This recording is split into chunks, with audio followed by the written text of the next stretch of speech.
Welcome to On the Moneyline, a podcast by MMA Play 365. I'm Newsome, and I'm here to break down UFC Qatar, which goes down this weekend. The UFC making their debut in Qatar, in Doha, for the very, very first time. So, yeah, look, it's a good card as well, top to bottom. Of course, it's not a stacked pay-per-view. We had the stacked pay-per-view last weekend, which, by the way, there were some absolutely insane knockouts last weekend. But, this isn't, again, like I've said, not a stacked pay-per-view, but man, at least from a hardcore fan perspective, the hardcore fans are going to know every single fight on this entire card, and man, they've put together some real good fights. So I promise you, this is going to be a very fun fight night. And with it being in Qatar as well, I'm pretty certain it's going to be an early event. I haven't checked the times yet, but normally over in the Middle East, these types of events, it is normally early for everybody. You know, the UK fans tend to get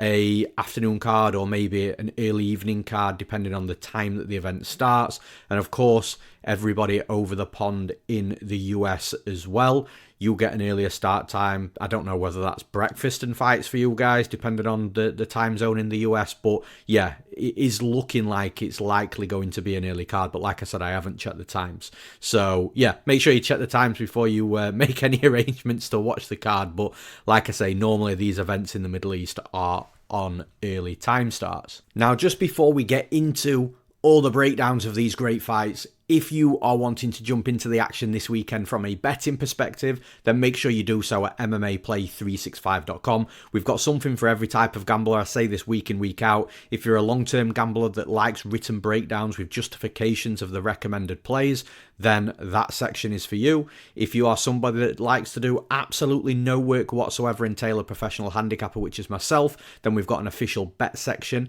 which is for you. And if you're a fun gambler that doesn't like necessarily the long-term game, you'd just rather have a little bit of fun, stake a little bit of less, hoping to win a little bit more with the bigger odds, then we have a fun gambler section for you with pre-built parlays. We've also got parlay options as well, so if you don't want to use any of the pre-built options, then you can just build your own, a little bit like a pizza joint. You can either choose the pizza you want or add your own ingredients, add your own toppings, and create your own. So very similar to that. And of course, every single betting subscription comes with Base AI, our UFC prediction software, which gives you a percentage prediction for every possible outcome of every UFC fight, of every UFC event. And Base AI has just been on absolute fire this year as a whole. Of course, there's been a couple of events where, it's probably hitting between 50 and 60%, but for the most part, on average this year, it's been very, very good.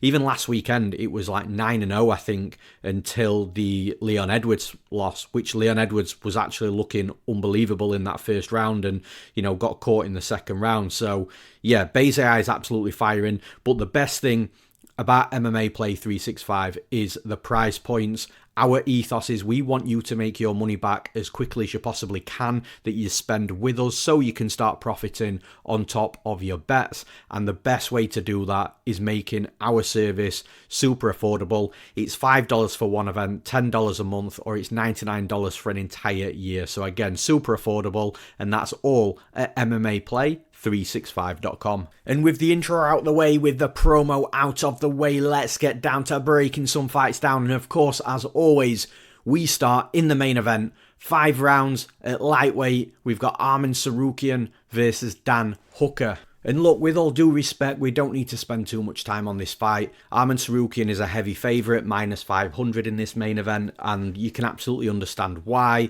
From a stylistic perspective, I think it's a nightmare fight for Dan Hooker. From a skill set perspective, I think Arman Tsarukyan is just the better MMA fighter. And then even from, the age, miles on the clock, prime form, all of that sort of stuff, it just all favours Arman Tsarukyan. Now, does that mean that Dan Hooker cannot win this fight? No, it doesn't. Dan Hooker could come in here. He could, again, all fights start standing. I think Tsarukyan's game plan is going to be to get the fight down to the mat. But, as I said, all fights start standing. So whilst Dan Hooker is striking, he is dangerous. He's got hard shots, hard punches, hard elbows, knees, kicks. He's got a full weaponry, a full arsenal of striking tools. he could catch Tsarukyan and knock him out. It's not going to be the craziest outcome that you're ever going to see. Again, if I didn't watch this fight, and I know I say this all the time, but if I didn't watch this fight, I went to sleep and I woke up the next morning and I saw that Dan Hooker had won by knockout, I'm not going to be surprised. If I see that Dan Hooker's won by decision, yeah, okay, at that point I might be surprised. But if Dan Hooker catches Tsarukyan, no, I'm not going to be shocked. Like, this is professional mixed martial arts at the highest level in the UFC, with a fighter that's been around the top 5, 10, 15 for so many years, and who is a dangerous striker. And again, one punch or one kick or one elbow, one knee can change the course of a fight. So, yeah, if Hooker knocks Tsarukyan out early in this fight, then I'm not going to be shocked. But it's a very low percentage probability in my opinion, because Tsarukyan's not a bad striker himself. Now, if this was a 25-minute kickboxing fight, again, the line isn't going to be minus 500 to Tsarukyan, but Tsarukyan might end up still being the favourite. Like, just because he's an elite wrestler and an elite grappler doesn't mean that he can't strike. He's still a world-class striker. And actually, when you're comparing the striking, it's relatively close. But again, that's where Hooker's got the opportunities to win the fight. And that's why I think that Tsarukyan probably won't waste too much time in shooting that first takedown and getting Hooker down. And ultimately, I think Tsarukyan's going to come out. I think he's going to try and be comfortable striking, just so he's not predictable and, rushing in to shoot takedowns and leaving himself susceptible to, uppercuts or knees or strikes up the middle, as he's shooting in. He'll mix the wrestling in with his striking. But I think as soon as he gets Hooker down, I think Hooker's going to have problems in getting back up. I think Tsarukyan's going to do good work on top.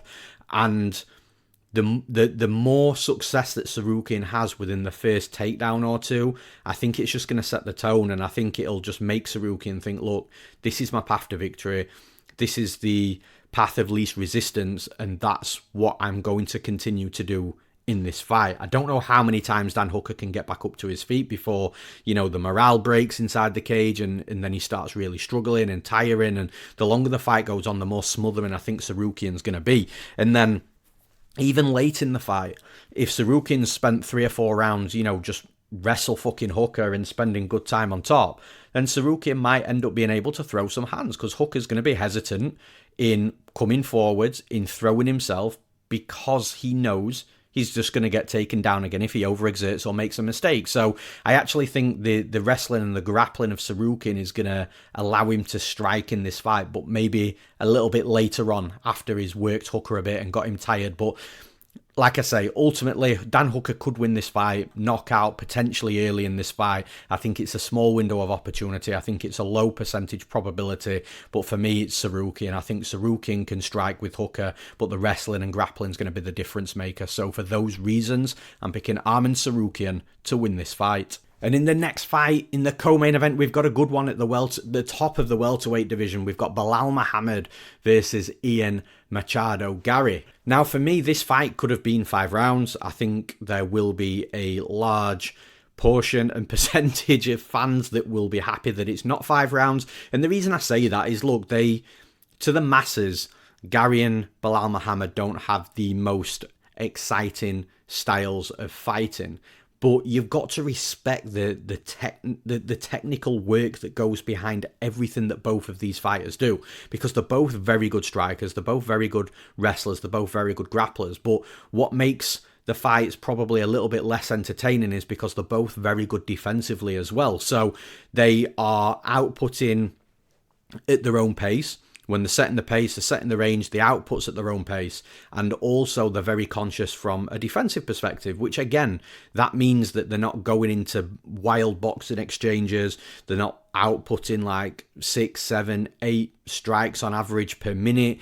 They're very cool, they're very calculated, they're very technical. And again, for the masses that just want the blood and the violence, which of course that's, one of the main reasons we love MMA, you're not going to get that for the most part with these two fighters, but what you're going to get is a real back and forth chess match. So for the technical fans, the fans that love the the thought process behind everything that's thrown, the attack, the defense, watching the calculations of both fighters, making the reads on their opponents, and striking within those openings and gaps with the reads that they're making. Like, from that aspect, the fight is going to be very, very good. And look, I can sit in the camp of both. Of course, I love the blood and the violence, but I do love these chess matches that are very close, that are very back and forth. And that's what we're going to get, in my opinion, in this fight with Belal and Garry. You're not going to get a crazy pace that's a million miles an hour. You're going to get two fighters that, again, that are very well matched, that's going to be very competitive. If this is a 15-minute striking fight, it's going to be super close. If this is a 15-minute wrestling and grappling type of fight, then I kind of feel that favours just a little bit one fighter over the other, and that's Belal Muhammad. And it's like, the fight's super close. It's very, very close, and it's going to be very, very competitive. And I feel like if it goes to a decision, I don't think that we're going to... I'm not going to say I don't think we're not going to know who's won, but I don't think we're going to get like a dominant 30-27 on either side here. I think it could potentially be obvious who's won the fight. And again, this is what makes the prediction difficult, because I could see a very clear 29-28 to Garry. I could see a very clear 29-28 to Belal. It almost depends on how the fight plays out. Now, from my perspective, Ian Garry's the better striker, and what's going to make him the better striker, not just from a technique perspective. I actually think the technique's quite close, because Belal's a really good striker as well.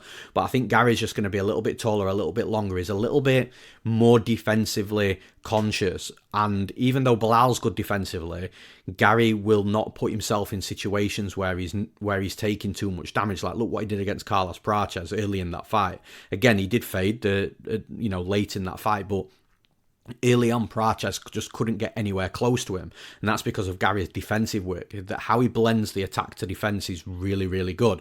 So from a striking perspective, I think Garry's got the advantages.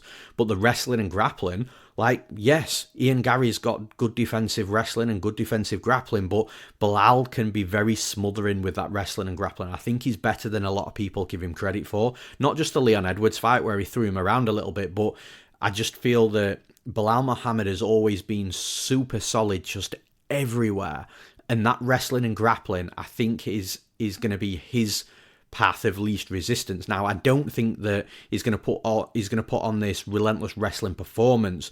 But what I think is, if the striking's going to be super close, maybe Garry's just edging the striking, but Belal's right in there, keeping the numbers up, and then we've got 60 seconds left on the clock in a round, I think that's when Belal shoots a takedown, or Belal could shoot a takedown, get Ian Garry down.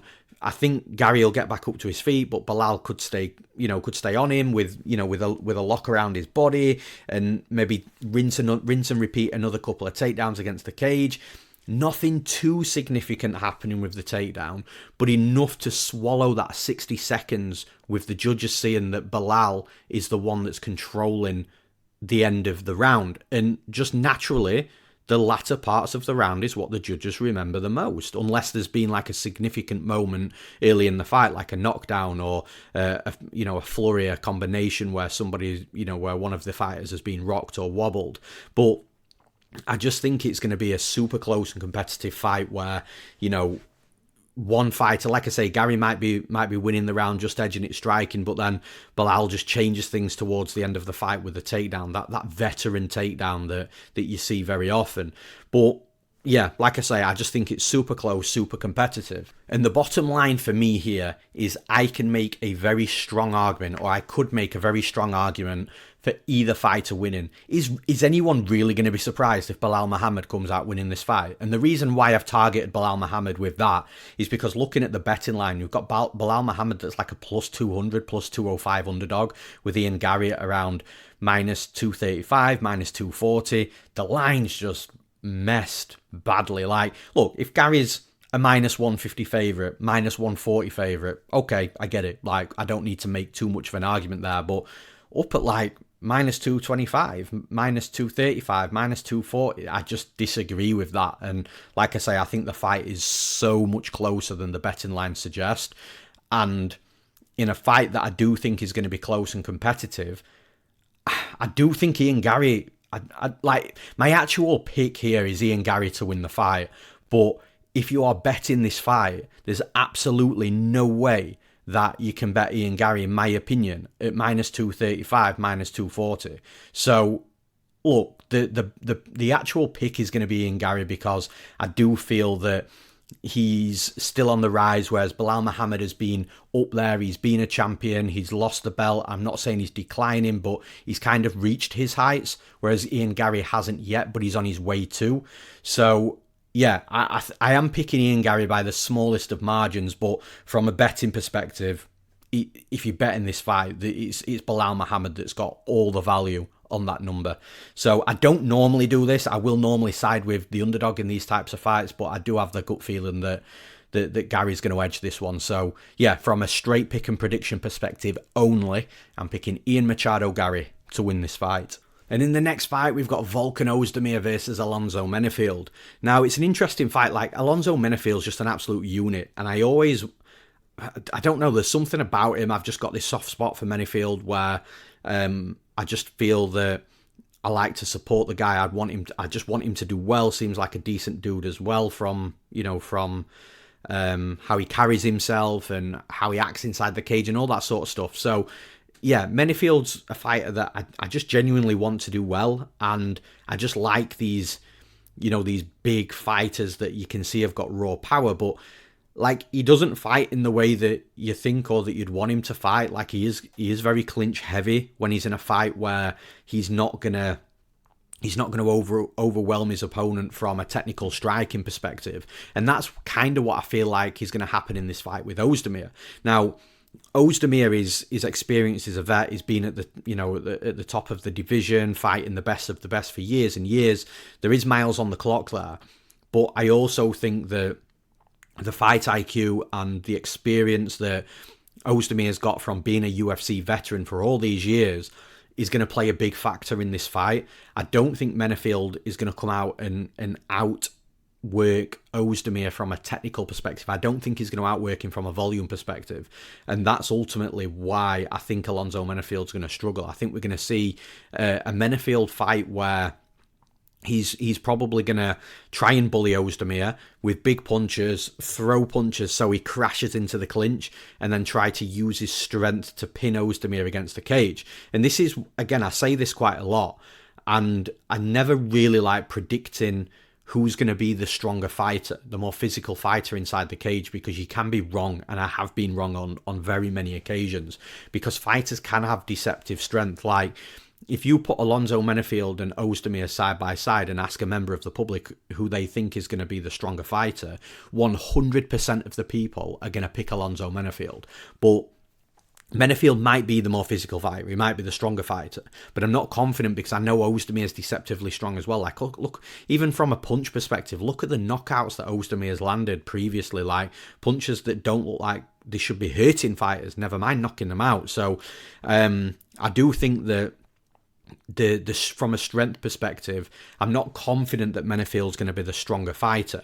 I think if you're asking me, then, my opinion, then yeah, my opinion is I think Menifield's going to be stronger, but I'm not confident in that. So I don't think that we can factor in Menifield just pushing Oezdemir against the cage and grinding against the cage and running the clock down. I also think Oezdemir's experience, as I've already mentioned, being a UFC vet for many years, will allow him not to end up in that type of grind fight where he's just getting grinded against the cage and losing because of that. I think there's going to be a volume output difference here. I think Oezdemir is going to be on the plus end of the volume output. I think he's going to outwork Menifield. I think his experience and his technical advantages over Menifield are going to show as well. So yeah, I think that, look, Menifield's absolute, like I say, is a stacked unit. If he ends up landing on Oezdemir and knocks him out, I'm not going to be surprised.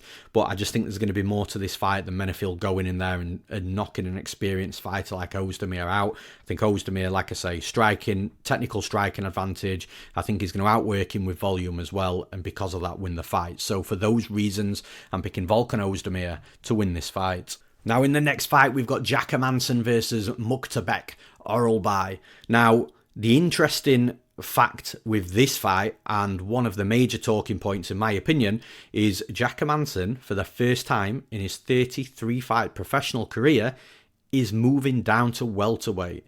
Now, Jack Hermansson, in my opinion, was never a small middleweight. Like, he's always been, big built, powerful, strong. It's not like he's been undersized at middleweight and he gets thrown around a little bit and, big brothered inside the cage. Like, Hermansson's a big middleweight.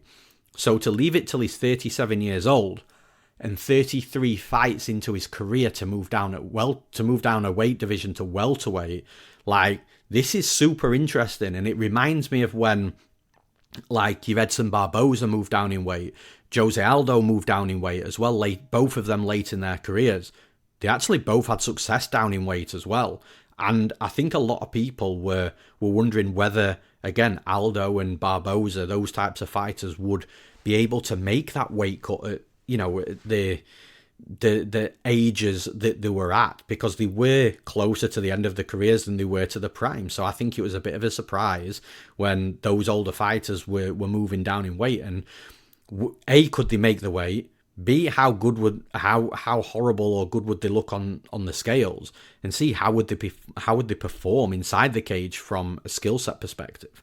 And I don't think you can write Hermansson off moving down in weight here until we've got evidence that, it's not kind of worked, because we have evidence of other fighters, at older ages, veterans of the MMA world, dropping down in weight late in their careers. So look, if Jack Hermansson doesn't look bad on the scales and, can fight in a similar way to what he did at middleweight, he is going to be an absolute huge unit at welterweight. I think he could be a real problem at welterweight because of how big he is. Like, again, and it's not just what he steps on the scales like, it's what he blows up to.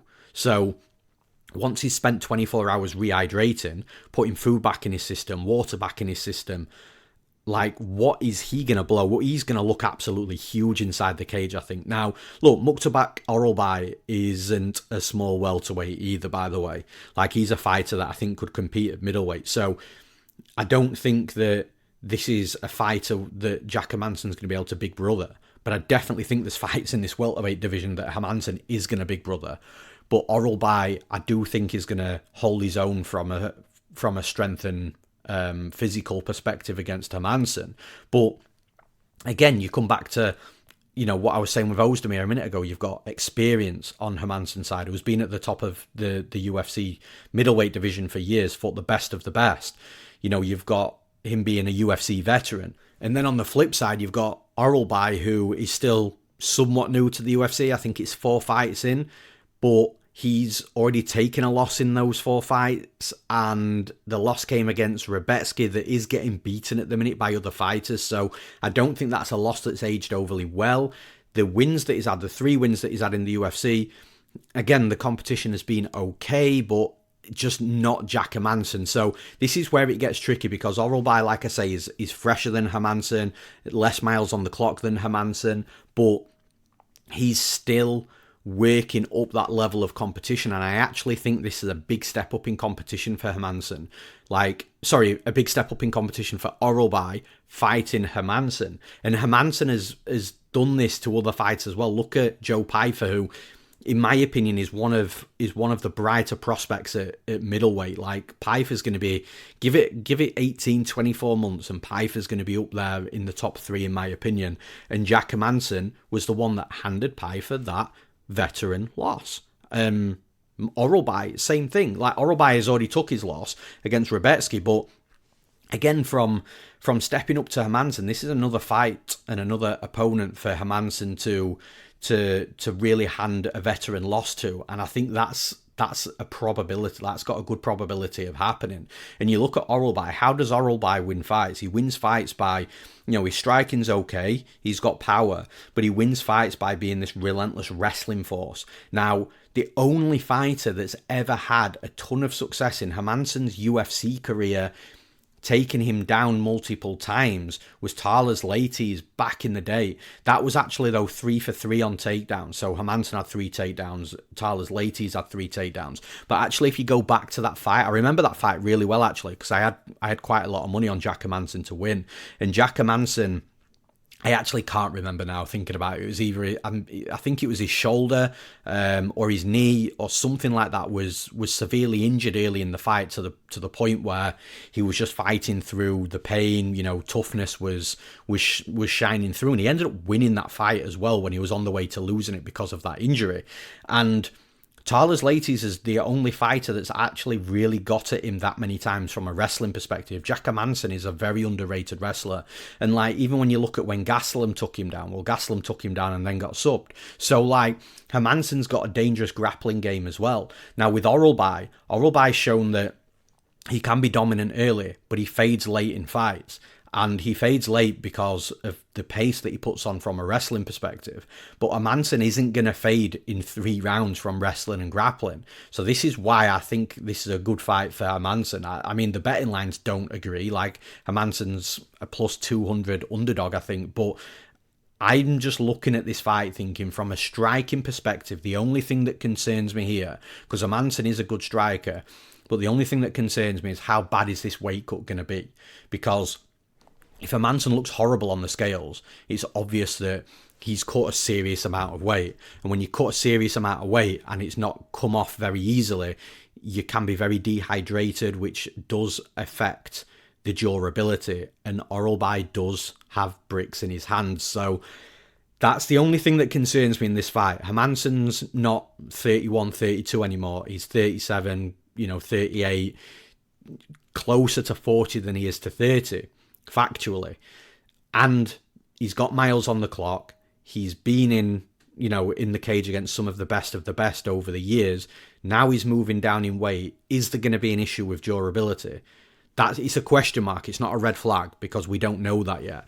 But outside of that, I think if Hermansson doesn't get knocked out, I don't see Orolbai winning. I don't see Orolbai out-voluming Hermansson for 3 rounds. I don't see Orolbai wrestle fucking Hermansson for 3 rounds. I just don't think he's going to have a ton of success there. I think Orolbai's likely way to win this fight is just by catching Hermansson with one of those bricks and knocking him out. But outside of that, I think it, stylistically and the skill set perspective, I think it favours Hermansson. So for those reasons, I'm going to side with Jack Hermansson. Again, maybe if you're betting this fight, wait until the weigh-ins. Wait to see what Hermansson looks like.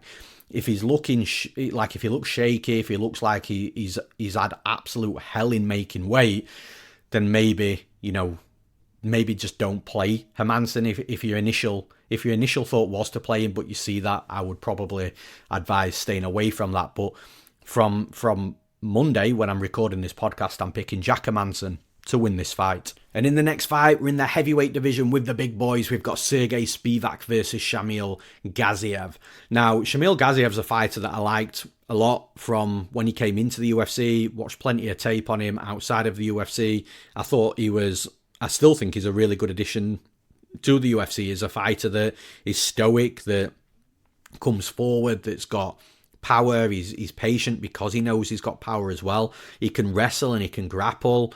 But the issue that I've got with Gaziev is, and I know in previous podcasts I've made a real point of saying, broadcasters and, commentators from multiple shows have called him out with his gas tank, and his gas tank's really bad, and, he's basically just saying he's got a round of gas. I think it's better than that, but he does slow down in fights with his style, and again, if he's made to work, then the gas tank just depletes a little bit quicker. And this is where I was I'm not saying I was right or wrong with what I've previously said about his gas tank being better than people give it credit for.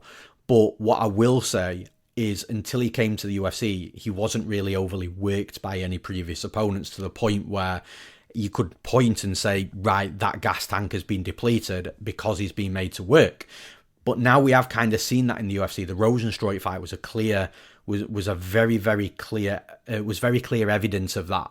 And with Gaziev, I feel if he's the one that's controlling the pace of the fight, the range of the fight, and when both fighters come in and go, and if he can control the wrestling action as well, I think Gaziev's a dangerous fighter because of that. I do feel that the gas tank won't deplete as much, and he'll be able to flourish and thrive in the cage. But as soon as he starts fighting opponents at this level in the UFC that have got experience, that are well-rounded, that can defend a takedown, that can keep themselves fine defensively and not get caught with big shots, like maybe the lesser quality fighters, that's when Gaziev's going to have issues. And I think Spivac is one of these types of fighters. For somebody that was born in 1995, Spivac has got a ton of experience in the UFC already. He's had his moments where we're like, okay, yeah, how long is he going to be around in the UFC for? To the point where now we're like, okay, well, Spivac is probably going to end his career in the UFC, like, let's be honest. Because he can win fights and finish fights when he needs to. And when I say when he needs to, in his head, he's always going to need to win and finish. But, like, if he was to lose a couple against fighters at the top of the division, he would then go back to the mid-level or maybe a little bit lower, and then he'd just dominate and wipe somebody out, and maybe do that a couple of times till he builds his way back up to where he just came down from. So Spivac's super well-rounded. His striking's okay. It's not the best part of his game, but it's serviceable. And especially against someone like Gaziev, who's not going to be the quickest fighter inside the cage. Spivac has to mind his P's and Q's with the power, but I think Spivac's going to be faster on the feet. He's going to be lighter as well. Spivac's not one of these 265-pound heavyweights. He's somebody that comes in much, much lighter. But it allows him to be mobile. It allows him to be fast. And it allows him to shoot takedowns very quickly as well. And this is where I think it's going to be interesting, because Gaziev does have that wrestling style as well. But we've not seen him tested from a defensive wrestling perspective. And honestly, if Gaziev gets taken down in this fight and Spivac gets on top of him, I do not see Gaziev getting back up to his feet, or at least not easy. And if he does get back up, like I say, it's not going to be easy. He's going to have to work hard for it. Spivac's probably going to stay on him, body lock, drag him down again. And what that's going to do, that gas tank is going to go from high to low very, very quick, to the point where Gaziev's now slower than what he already was in this fight compared to Spivac. The punches aren't going to have as much power on them anymore. The movement's not going to be there. And it's just going to allow Spivac to shoot in again and get another takedown. I actually think it's a really good fight for Spivac. It's just he does have to be careful of not getting cut. Gaziev is one of those heavyweights that does have that touch of death. All he has to do is touch you on the temple, behind the ear, on the jaw. Even a jab looks like it just packs a shitload of power. So Spivac has got to mind his P's and Q's of the defensive work. But in all honesty, if Spivac comes out in here, and it comes out in this fight early on, Gaziev's just throwing a couple of jabs out there, not doing too much. Just, again, he's not an overly active fighter from a volume perspective. If Spivac just shoots in at a takedown and takes him down, I feel like that's the best thing he could do. Because Gaziev's either going to be stuck on his back and tire out, or get back up to his feet and start to tire out. So, again, like, I'm not going to be shocked if Gaziev knocks Spivac out, because he's got the touch of death. He can knock anybody out in this division, can Gaziev. But I think Spivac's going to beat him. I just feel like he's better put together, he's more experienced, he's more well-rounded, and I think the longer the fight goes on, the better it's going to be for Spivac. So I think Gaziev's got a small window of opportunity, and if that doesn't happen, I think he's in real trouble. So for those reasons, I'm going to pick Serghei Spivac to win this fight. And in the next fight, we've got Alex Perez versus Asu Almabayev. Now, Alex Perez is a fighter that I kind of feel bad for in a way, because I feel like he's lost a big portion of his career. He had that moment, I think, between 2020 and 2023, so like a 3-year period where he had like about 10 cancelled fights, with a mixture of him being injured, opponents being injured, him pulling from the weigh-ins, opponents pulling from the weigh-ins. There was loads and loads of different outcomes of these cancelled fights, and he had a massive part and a massive portion of his career, which is already a short career for an athlete anyway. Not just in this sport, but in any sport. You know, at the top of any sport, the career's not long in competitive competition. So yeah, I kind of feel bad for Perez, because he was a fighter right at the top of the division. Great boxing, good low kicks, wrestling background, grappling, very, very good. And also defensively, hard to take down, hard to keep down, hard to dominate. Like, Perez was a good, or is still a good fighter. It's just he's lost a big portion of his his career, those 3 years. But again, he's had a little bit of inactivity now. So in 2024, he had 3 fights, and you're thinking, right, okay, he's over that. He's over that bad spell of the 3 years. But then he hasn't fought in over a year. So I think it's like June or July of last year he last fought, and now we're on November of the year after. So yeah, there's inactivity again. I kind of don't like that. But stylistically, I actually don't think it's a bad fight for him at all. Asu Almabayev's a fighter that's got okay striking, it's serviceable, but it aids the wrestling into the grappling. And when Almabayev can dominate from a wrestling and grappling perspective, he is going to be a problem for anybody because he's a good wrestler, he's a good grappler. But the thing is, Alex Perez has been tested against other good wrestlers and grapplers. Like, take the Mokaev fight. Like, sure, Mokaev won.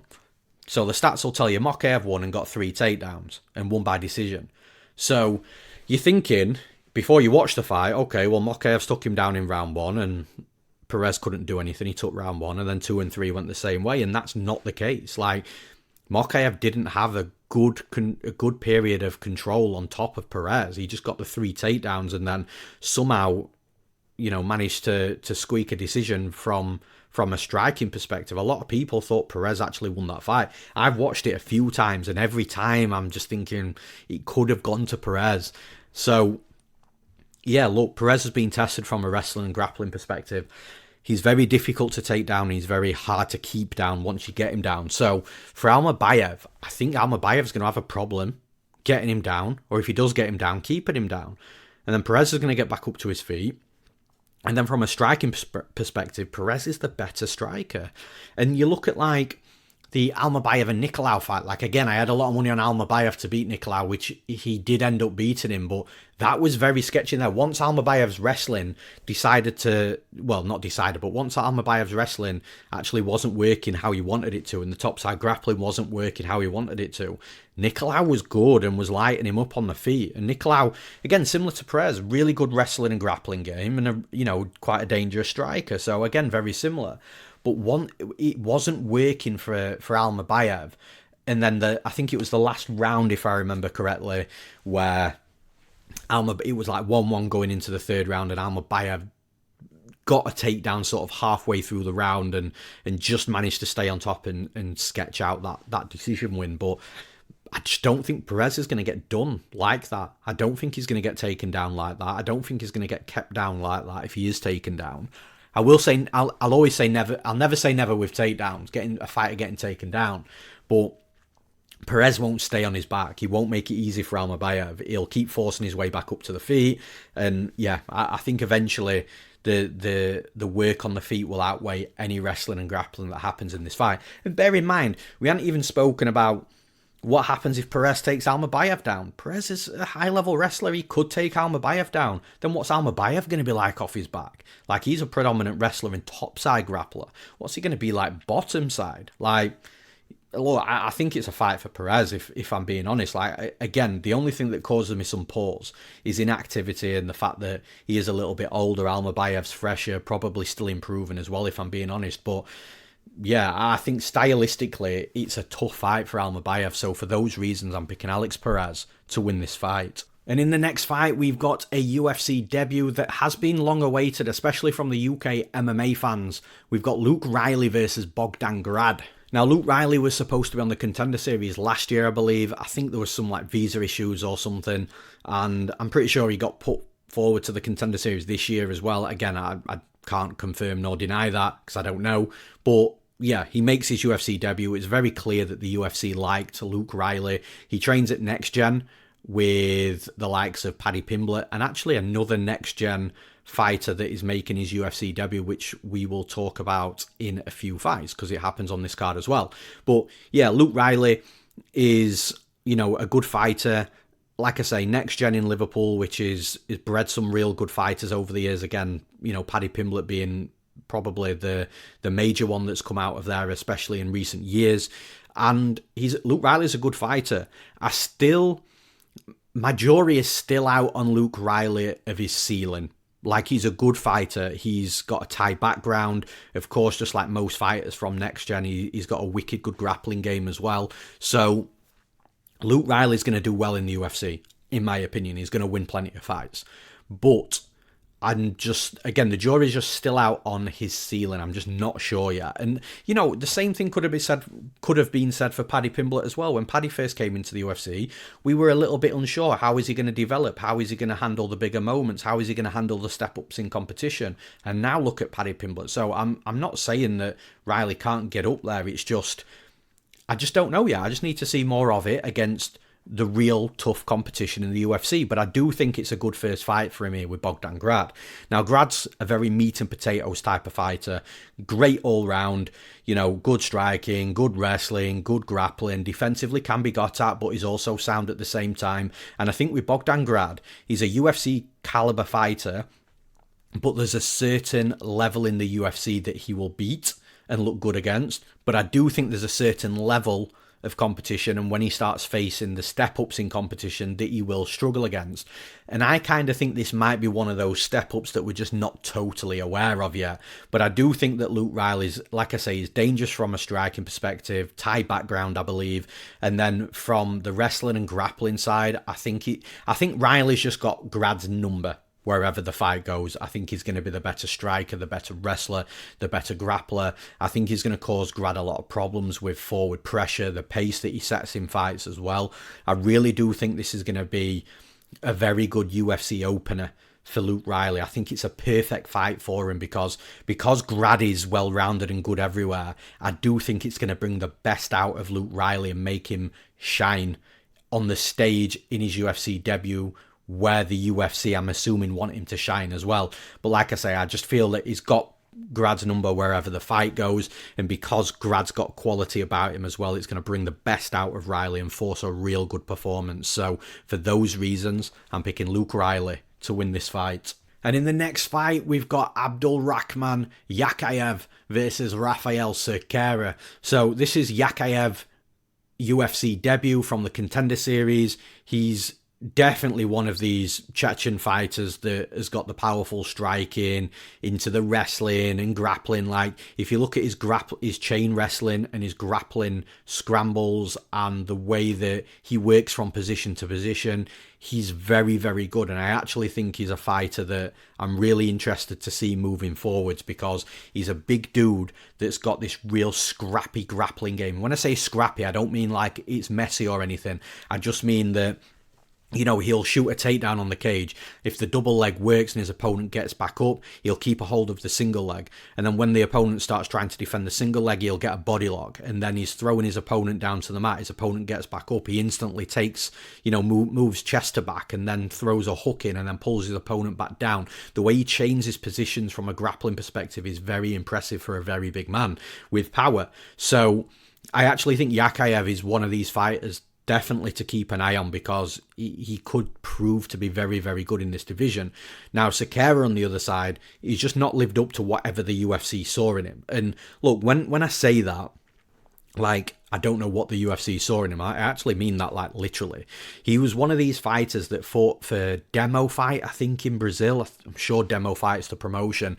And what tends to happen is Demo Fight do a really good job, because a lot of these Brazilian promotions don't do good jobs in recording and making the fights of the fighters that accessible publicly, but Demo Fight actually do. But it's weird, because as soon as Demo Fight get a whiff of any fighter that's fought for them getting into the UFC or the Contender Series, suddenly all of that fighter's fights are pulled from the internet. And I don't know whether it's a connection with the fighter in the promotion saying, look, just remove all the content publicly. I don't want my opponent to know anything about me. And it's actually kind of smart. Like, you can't hate it. You've got to love it, right? But those fights are still going to be available. They're still going to be in somebody's hands, so to speak. So they will forward it over to the UFC and say, look, this is the fighter. Because, again, the UFC, Mick Maynard, Sean Shelby, they do watch tape on every single fighter that they sign into the UFC. So yeah, the Demo Fight or the fighter will have the fights from Demo Fight to send to the UFC. So when I say, well, I don't know what the UFC saw in this guy, well, they obviously saw something that they liked, otherwise they wouldn't have signed him. So again, Cerqueria, I'm not sure what Mick Maynard saw, but he obviously saw something. It's just not worked out for him in the UFC. He's 0-3. I think he's about to go 0-4. He's been knocked out twice. He's been wrestle foot by Julius Walker last time out, so he's lost a very clear decision getting taken down 6 times. He's been knocked out twice before that in the UFC, and now he's facing this Chechen monster with brutal power, an insane wrestling game, and an even better grappling game. Yeah, I don't think it's going to last too long. I actually haven't looked at the totals in this fight. I'm wondering if this is actually going to be set at 0.5 or 1.5 rounds. If it's 1.5 rounds, I think it's going to be absolutely chalky still. I think Yakhaev is going to get Cerqueria out of there in the first half of the first round, unless he does like a Baisang or Susakayev and just looks really chill and just allows himself to settle in first before doing that. I thought Susakayev was going to take out Mechanico really early. I still think he probably could have done, but he just like way too chill inside the cage. So unless there's that type of goings on for Yakhaev, I think Yakhaev's going to come out fast, hard, and just take Cerqueria out, whether that's knockout, submission, or drops him into a submission. Yeah, I think it's a rough fight for Cerqueria, who is going to likely be on his last fight of his 4-fight contract, going 0-3 already. So for Cerqueria, it's got to be not only a win, but a big win for him to probably get another contract in the UFC. I just think it's been a rough go for him because some of the fighters he's fought are decent and he's just been in some bad fights. But I think Yakhaev's probably the worst out of the 3, and I expect him to take him out. So for those reasons, I'm picking AbdulRakhman Yakhaev to win this fight. And in the next fight, we've got Kyoji Horiguchi versus Tagir Ulanbekov. And man, I love this fight. But what I love more is Kyoji Horiguchi is finally back in the UFC 9 years later. He's a fighter that, fought against Demetrius Mighty Mouse Johnson back in the day for a UFC title. So he's been at the top of the UFC. He then went to Rising and then competed a lot on Rising, but also competed with the Rising and Bellator crossovers as well. Like, Horiguchi has gone out the UFC and come back super experienced. He's a veteran now of the sport, and what I like about Horiguchi is he's just so good everywhere. He's dealt with and beaten good strikers. He's dealt with and beaten good wrestlers. He's dealt with and beaten good grapplers. So Horiguchi is very, very good everywhere, both offensively and defensively. And what that allows him to do is if he's fighting a striker, he can wrestle and grapple. If he's fighting a wrestler, he can keep the fighter standing and strike and try and knock them out. And he can basically tailor his game plan to his opponent. And then what else I like about Horiguchi is he trains at American Top Team. So not only has he got other fighters around his weight, such as like an Aleksandre Pantoja, by the way, who is probably going to, at this point, one of the best training partners you could have it around the weight that he walks at.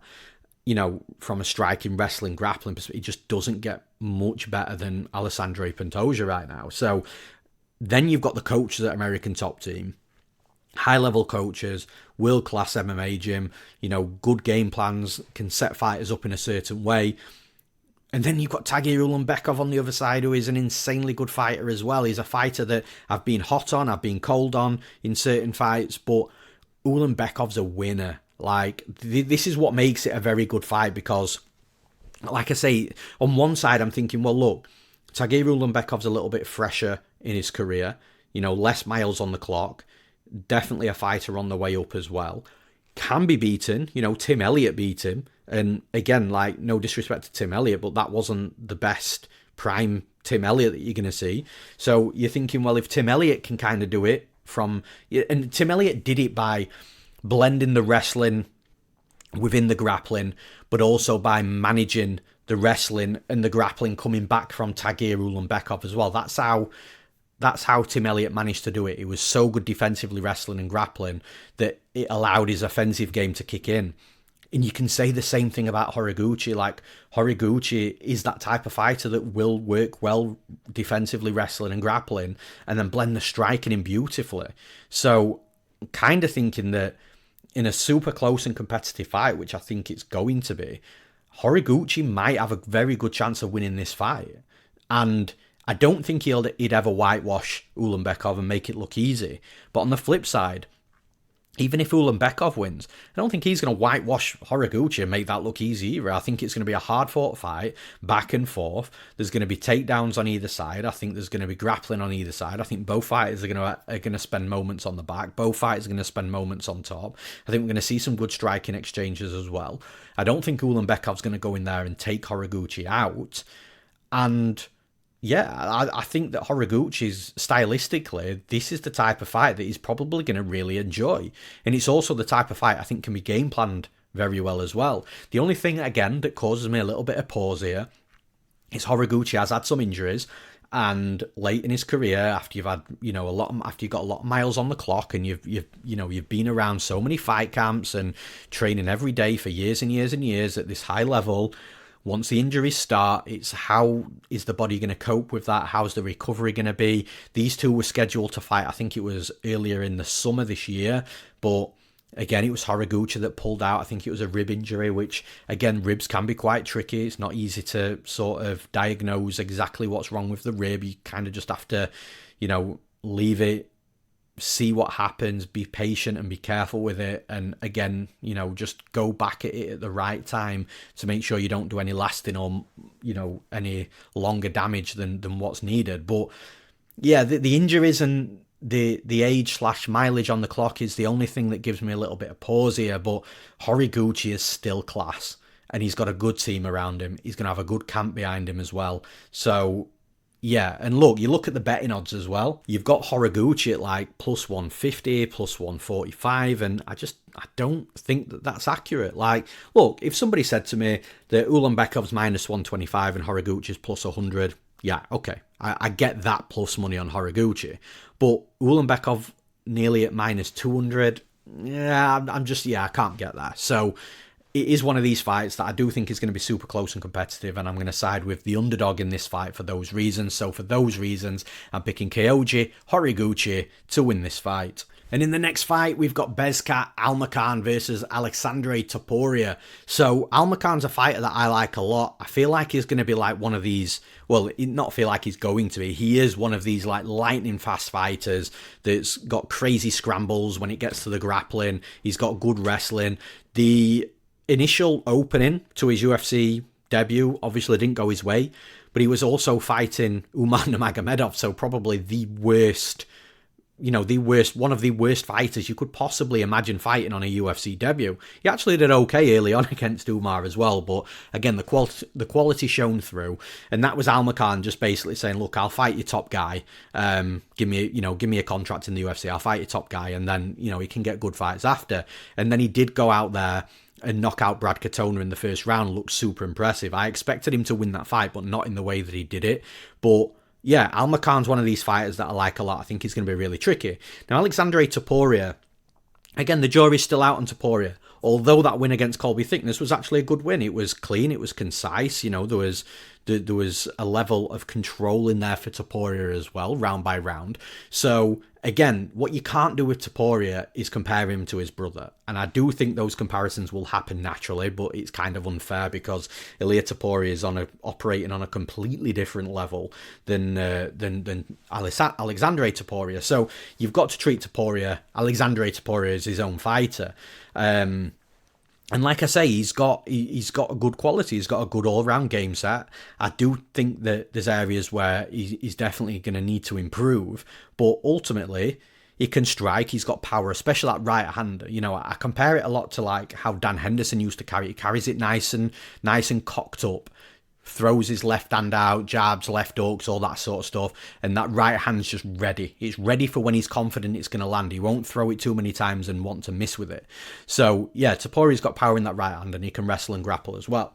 Now, I actually think skill set wise, Almakhan is a better fighter, more technical. I think he's better, probably got the edge in a lot of the areas within mixed martial arts. But what causes me some pause on Almakhan in this fight is that I feel that Almakhan is, I wouldn't say small for the division, but he's probably in and around the right size for the division. But Topuria is big for this division. He's big built, frame is big. He clearly cuts more weight, though. At least I would imagine he cuts more weight than Almakhan. So I do think that there's going to be an element of an issue here for Almakhan dealing with the physicality of Topuria, how big and how strong he is. So even when it comes to Almakhan shooting takedowns, like, is he going to be able to hit plenty of takedowns against Topuria, who's going to have at least what it looks like more weight on him than Almakhan? And then how easy is it going to be for Almakhan to keep Topuria down as well? Like, Topuria, again, big, strong, and Almakhan isn't one of these, heavy topside grapplers that will settle into a position and just be super heavy on top. Is a fighter that will float around different positions, which, again, for someone with power and explosivity, could help Topuria get back up to his feet. So it's a real difficult fight to predict from that perspective. But again, as I mentioned earlier on, with the Oezdemir and Menifield fight, the physicality, strength, and the power advantages is sometimes very hard to predict because fighters can be deceptively strong for their size. Is Almakhan going to be deceptively strong for his size? As a possibility. So when it comes to a pick and prediction, I actually have to side with the fighter that I just think is the better fighter rather than the one that I think might have some advantages from a physical perspective. But look, Topuria, if he is more physical and a lot more stronger than Almakhan inside the cage, it could pose real issues where Topuria might end up winning this fight because of the physicality. But until I kind of see both of... The only way I'm going to know that Topuria's got a massive physicality advantage over Almakhan is when I'm watching the fight as it's happening live. So when it comes to anything pre-fight, predictions, bets, all that sort of stuff, you have to take into consideration what you know. What you know about the styles and the qualities within the styles. And I do think Almakhan's the better quality fighter. So for those reasons, I'm picking Bezkat Almakhan to win this fight. And in the next fight, we've got Ryan Loder versus Ismail Nordiev. And again, this is another tough fight to predict, in my opinion, because Ismail Nordiev, I've always had a soft spot for Nordiev as well. I've always liked his style, someone that's well-rounded, that, is a little bit flashy inside the cage as well. Strike when he needs to strike, can wrestle when he needs to wrestle, can grapple when he needs to grapple. He had a rough opening start to the UFC, he got cut or he left the UFC. It was one of the two. It might have actually been one of those scenarios where the fighter decides to leave himself to work outside of the UFC, get better, and then when they return, they're going to be better prepared. It might have been one of them. I can't really remember, but he left the UFC one way or another. He came back to the UFC, but again, the work that he did outside of the UFC was good, but there was moments on the regional scene where he's still not looking like completely solid and well put together as what you want him to be. So he's come back to the UFC, and I do think he's better than what he was when he, in his first stint in the UFC, but I don't think it's like a Yusuf Zalal type of situation. And I say Yusuf Zalal because he's just the first one that's come to my mind, but also a very good example of this, where you do get cut from the UFC and you come back like a million times better and start thriving in the UFC. Like, Nordiev came back to UFC, he had a good win against Bruno Silva, but again, Bruno Silva was a fighter that was clearly on his way out, and just like, it was weird with Bruno Silva. At one moment, he looked absolutely solid, stoic, power, and then the next moment, like, he hits this heavy decline and just can't get going in any of his fights. Just really strange. But yeah, that was Nordiev's win coming back into the UFC. And again, it's a win that hasn't aged too well. And then after that fight, he fights Jung Yong Park and doesn't... he gets beaten comfortably, over 3 rounds by decision against Jung Yong Park. And yeah, sure, he had some moments in that fight, but again, it's a fight where, look, Jung Yong Park can be problematic with his style. Like, he's very well-rounded and, good striking, wrestling, grappling, but good defensively as well. But Nordiev, if he was like the exciting prospect that's on the rise, that's going to be flying up the division, that's a fight that he probably should be winning. And then you've got Ryan Loder on the other hand, who's, again, UFC career, it's been a little bit hit and miss so far. Loder is predominantly a wrestler, a very, very good wrestler. I think he's the wrestling coach, or one of the wrestling coaches at Team Alpha Male, so that tells you everything you need to know about his wrestling. Grappling, to go along with the wrestling as well, he's decent, especially topside. He absolutely knows what he's doing, can be dangerous. But on the feet striking, it still leaves a lot to be desired, right? So That's definitely Loader's weakness within MMA. Uses the striking to aid into the wrestling and grappling.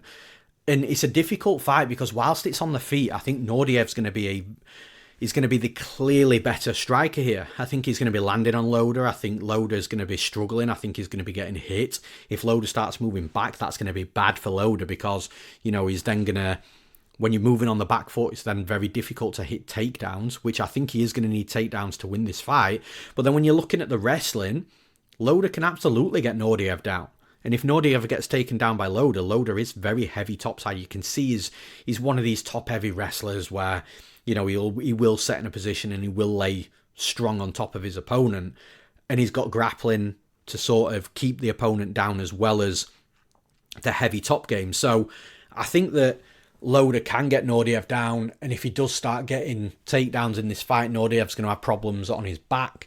But whilst the fight's standing, I think Nordiev's a clearly better striker. So it's almost like, what's the biggest gap in skill? And I can't really decide. I think Nordiev's as good, or the difference in between the striking for Nordiev and Loader is probably as big as the differences between the wrestling and grappling. So, yeah, it's a difficult one to go with. A very difficult one to be sure of. And the more I'm sort of breaking this down and talking about it, I actually had Nordiev on my notes to pick as a winner.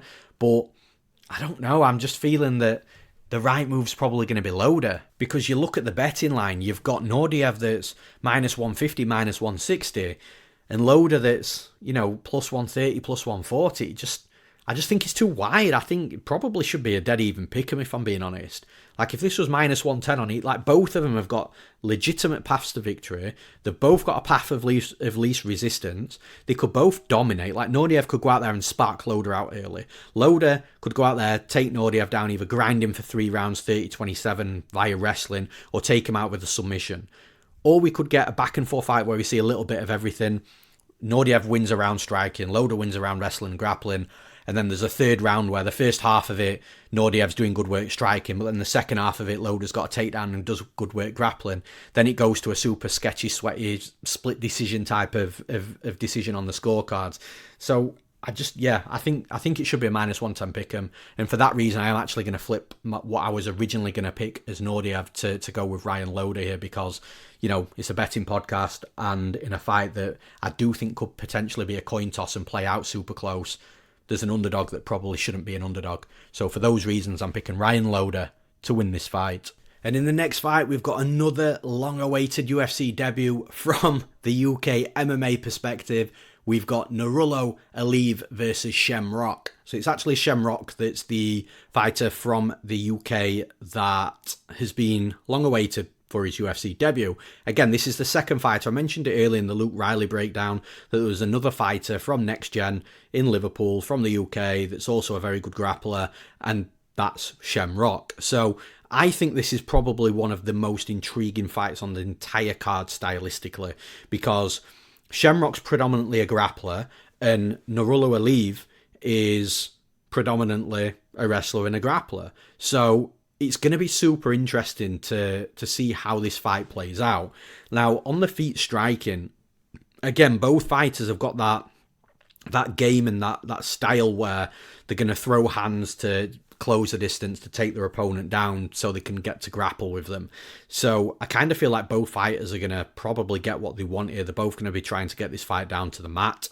And from a striking perspective, I don't think there's a massive gap in skill with the striking. Now, if this ends up being a 15-minute striking fight, then in regards to who wins, who knows? We're going into a place of unknown there. If this is a 15-minute kickboxing fight between both of these fighters, because I've just got no idea who would win that type of fight. But I'm pretty confident we're going to get takedowns here. Takedown attempts from both sides as well. Now, I would say that Nurullo Aliyev has probably got the better wrestling here, but the better pure grappler is Shamrock. So how is Rock going to look on bottom if Aliyev takes him down? That's the question. Does Rock play guard? Does he try and submit Aliyev from bottom? Because I think Aliyev's very good top side in regards to laying in a safe position, heavy on top and not getting caught in anything too crazy. But then Rock might have opportunities here to potentially sweep or reverse. His grappling, in my opinion, is going to be better. So is Aleev then going to be swept or reversed? Well, we haven't really seen Aleev against somebody at the level of Shamrock's grappling. And like I say, these guys from next gen, like Paddy Pimblett again, I'm going to mention Paddy again.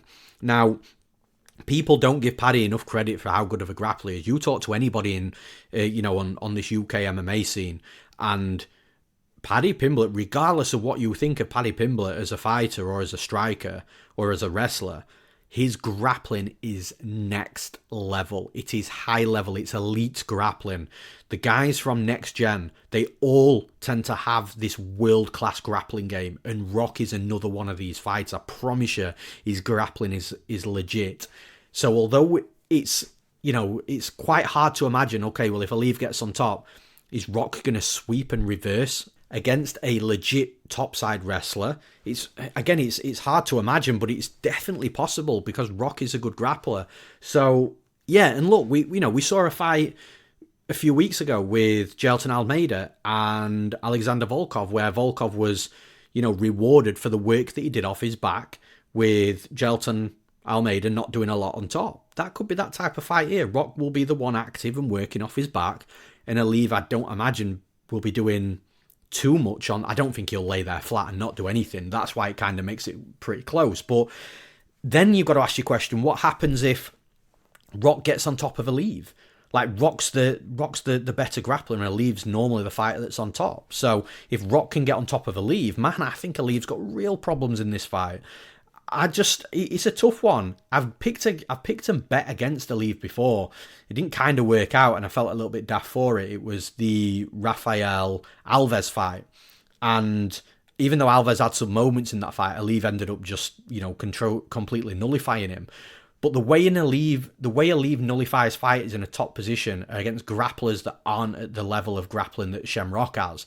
So this is why I kind of like Shamrock, especially with him being like a plus 200 underdog. In fact, I think he might even be higher than that. He might be all the way up to plus 250 here, which I think, again, the line is too far off. And I just feel that the betting market just doesn't know how good Shamrock's grappling is, and just will assume that Aleev will just take him down and wrestle fuck him and lay on top and just win easily. I don't think this is going to be an easy fight at all for Aleev. Stylistically, fighters like Rock with this world-class grappling game love fighting these fighters that like to be topside blankets, because they know that the fight's going to go to the place where they're absolutely the best and very tricky to deal with. So it might be a controversial pick and prediction, but I'm actually going to side with Shamrock here. I think Rock's got a style in Aleev that he's going to really enjoy, and that's going to bring the best out of Rock for where his skill set shines the most. And for those reasons, I'm picking Shamrock to win this fight. And in the next fight, we've got Serghei Isagakhmaev versus Nicholas Dalby.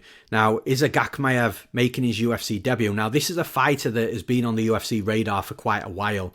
He was on one of the Looking for a Fight episodes where the UFC basically put a Looking for a Fight on to have him look great and then to sign him. He fought Carlston Harris and got submitted by Carlston Harris by that trademark Anaconda or Darce choke, whichever one it was, from Carlston Harris.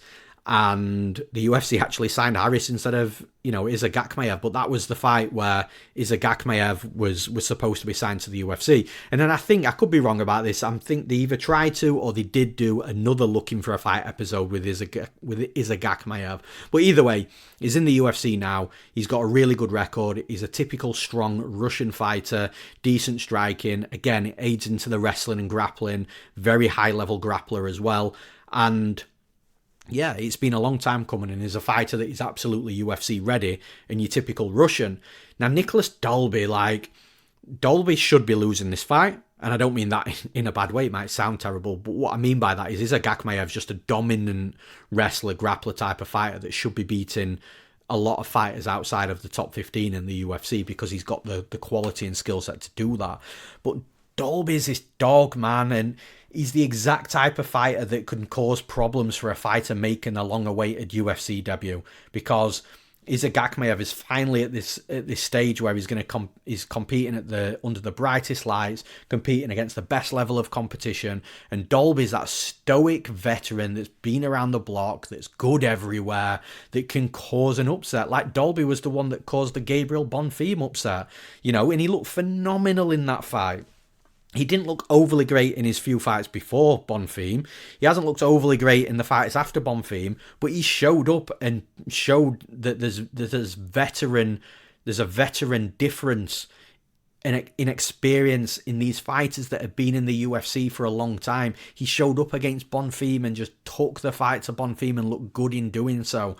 Dalby is one of those gatekeepers where he will shut that door on you and shut that gate on you and lock the gate if you're not up to scratch. So, don't be I'm picking Serghei is Yakhaev to win this fight, by the way, but do not be surprised if Dalby's that fighter that puts a halt to that early hype here and puts a performance in against Yakhaev where you're looking at it thinking, well, damn, Dalby's looking phenomenal. Don't be surprised if Dalby puts that performance on. But with that being said, I have to go with the fighter that I think is the better fighter, the fighter that's more likely to be dominant. If there's a clear 30-27 in this fight with one fighter being utterly dominant, I don't see that being Nicholas Dalby. That's more likely, in my opinion, much more likely to be Serghei Yakhaev. So I do feel that, look, this could be an upset in this fight, but I can't go for an upset based on what Dalby's done in previous fights.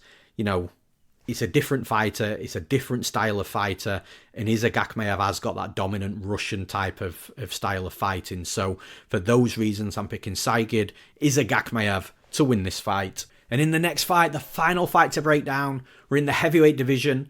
Two newcomers making the UFC debut. We've got Marek Buwo versus Denzel Freeman. Now, Buwo looks to be more of a grinder, grappler type of fighter. The striking, again, will throw strikes, crashes into the pocket, gets the clinch, looks to get his fighter down to the mat, and seems to prefer being topside, where he does look to have some good grappling. And like I say, we'll look for ground and pound, improves his position well. You can see that there's a grappling background in him. And then on the flip side, we've got Denzel Freeman, who is a fighter with a wrestling background. Doesn't look to it as much as what you would like him to in some fights. Does like to strike as well, but has definitely got a wrestling background. He can be taken down, but he's also one of these fighters that can make his way back up to the feet as well. Now, weirdly, there's no odds for this fight yet. It's definitely on Tapology, so I'm assuming that the fight is still happening. It's on the UFC website as well, so I don't know whether the bookmakers just haven't got round to it yet. I've got no idea.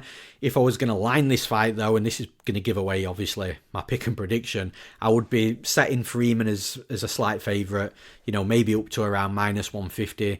There's just unknown. There's an unknown on both sides because they've both not fought the best competition, but Denzel Freeman's fought much better competition than what Buwo has. Freeman's also fought in LFA as well, but again, it's Freeman's last two fights that were decent. He also beat Stephen Asplund, who's just had a really good fight in the Contender Series, signed to the UFC as well, and then his last fight, he won the belt in LFA, which again holds weight. It's almost like winning a belt for Cage Warriors in the UK. It holds a lot of weight. LFA and Cage Warriors are, they both battle test the fighters that fight for them. So when you do win a title in those promotions, it normally means that the UFC call-up isn't too far away. So, yeah, for Denzel Freeman, that's the reason why I think he should be the favourite. He's just shown that he's fought a slightly better level of competition in his last two fights.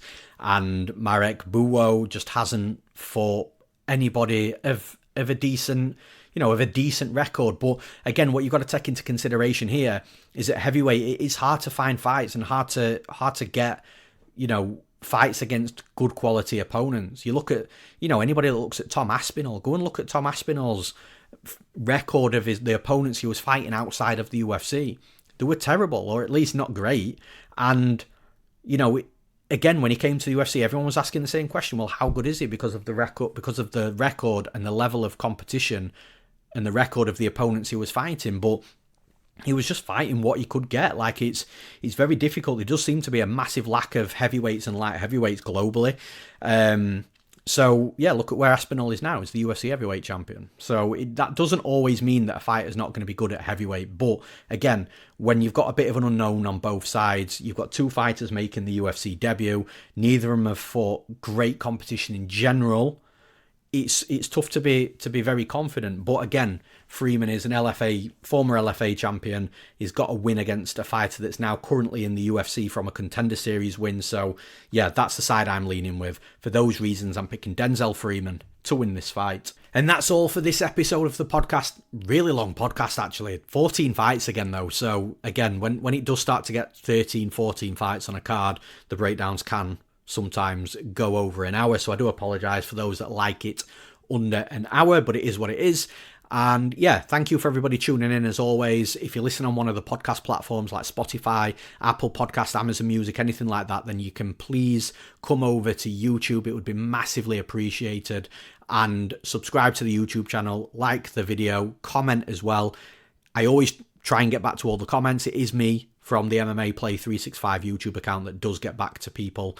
And yeah, I am very busy week in, week out with the other roles that I do within mixed martial arts, but I always try to get back to the comments that are very, somebody that is wanting to have a conversation and tell me an opinion rather than somebody that, is just got a certain agenda, shall we say. But yeah, drop a comment. It all helps the algorithm, all helps the video reach more people, which again, increases the likelihood of the channel growing as well. So yeah, that's youtube.com/MMA Play 365. And one last time, if you're wanting to jump into the action this weekend, then make sure you do so at MMAplay365.com. We've got something for every type of gambler.